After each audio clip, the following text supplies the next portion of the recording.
Rest day pala natin ngayong araw guys sa trabaho kaya ayan, magle-legs workout sana tayo ngayon kasi rest day. Kaso kumakati yung likod ko kaya ayan, nag-back workout tayo. Bale and is kakatapos lang natin nag-workout niyan mga kapurutin.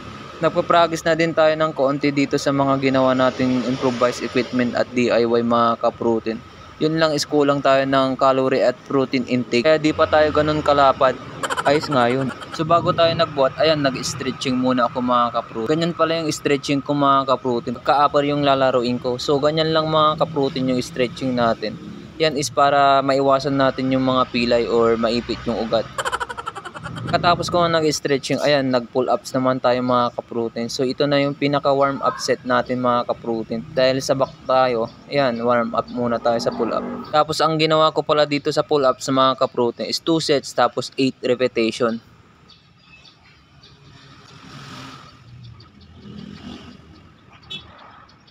Pagkatapos nga natin nag pull ups, ito naman na yung sinunod ko mga kaprutin, arm straight pull down. So ito arm straight pull down mga kaprutin, ginagawa ko dati itong finisher, ngayon is inuna ko na kasi gusto ko nang ma-activate yung muscle natin pagka nagbuhat tayo kasi mag-heavy tayo ngayon mga kaprutin. Sa unang set natin dito sa dalawang plates mga kaprutin, 12 repetition yung ginawa natin. Tapos ayan, pagkatapos natin nagawa yung 12 repetition, ginawa naman natin yung isang plates para ilagay ulit dun sa ano natin. Nagdagdag tayo ng weights para lalong ma-stress yung muscle natin. At ang ginawa natin dito sa arm straight pull down na second set natin mga kaprutin is 12 repetition. Inuna ko din pala tong arm straight pull down mga kaprutin kasi nakita ko dun sa idol ko na nag-back workout. At ang inuna niya is ito arm straight pull down tapos nag-heavy siya. Siyempre idol nga natin siya, di gagayahin natin, di ba?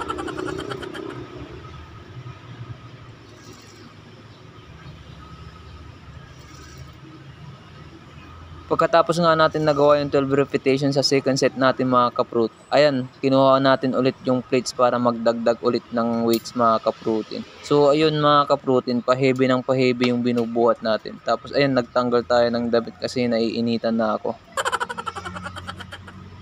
Bali 4 sets pala yung ginawa natin dito sa arm straight pull down mga kaprutin. Bali yung una, pangalawa to is 12 repetition yung ginawa natin. Ito yung pang third set. Yung pang 4 set is drop set naman yung ginawa ko dun.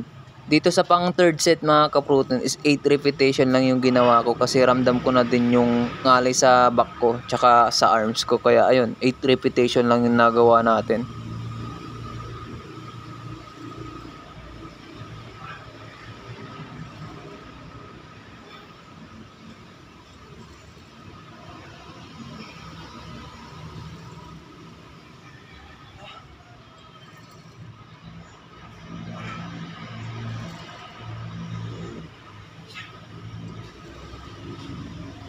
Pagkatapos ko nga nag-arm straight pull down mga kaprutin, ayan, kinuha ko na yun yung barbell. Ang gagawin natin is barbell row. Tapos ayan, ito yung warm up set natin mga kaprutin. Tapos ang ginawa ko lang dito is 1 set tapos 12 repetition.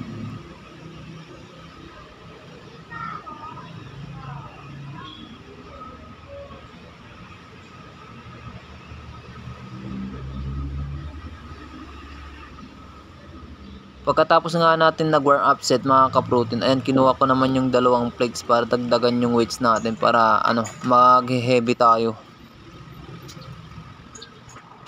Ang tawag pala dito mga kaprutin is reverse grip barbell row.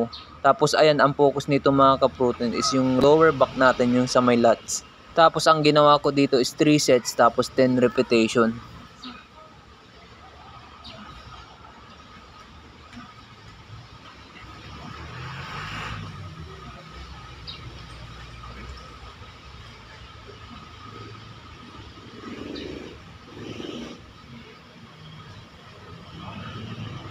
Pagkatapos ko nga nagawa yung 3 sets mga kaprutin, ayan, tinanggal ko ulit yung plates mga kaprutin kasi magwa-warm up set ulit tayo. Pero ang gagawin natin is magkaiba kanina. Itong gagawin natin is ang focus niya is yung sa upper back natin. Yung kanina kasi is yung sa lower back natin mga kaprutin. At 1 set lang yung ginawa natin dito sa warm up set. Bali 15 repetition yung ginawa ko dito mga kaprutin.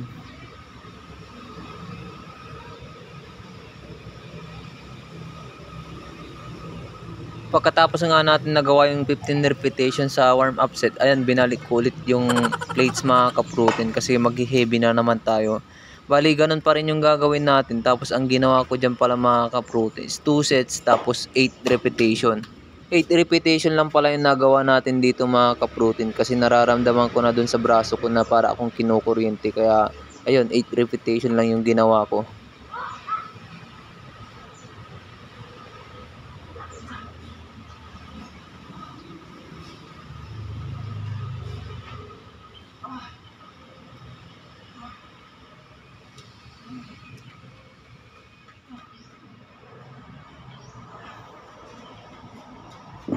At ito naman na yung sinunod ko mga ka-protein. Ang tawag nito one arm dumbbell row.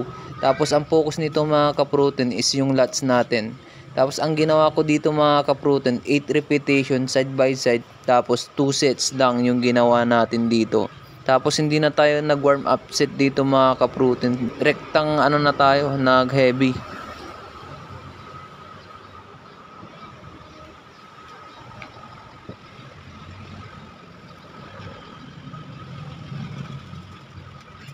At pagkatapos natin nag-workout, syempre, ayan, magpi-flex muna tayo mga ka-protein, body check. Ayan mga ka-protein, huwag nyong kakalimutan mag-flex pagkatapos nyo mag-workout kasi nakakataas yan ng confidence lalo na pag may nakikita kayong progress sa inyong katawan at sa inyong pagbubuhat. Syempre, pagka nag-flex ka sa gym, huwag ka nang tumingin sa mata ng iba, baka sabihin nila mayabang ka. So, yun lang.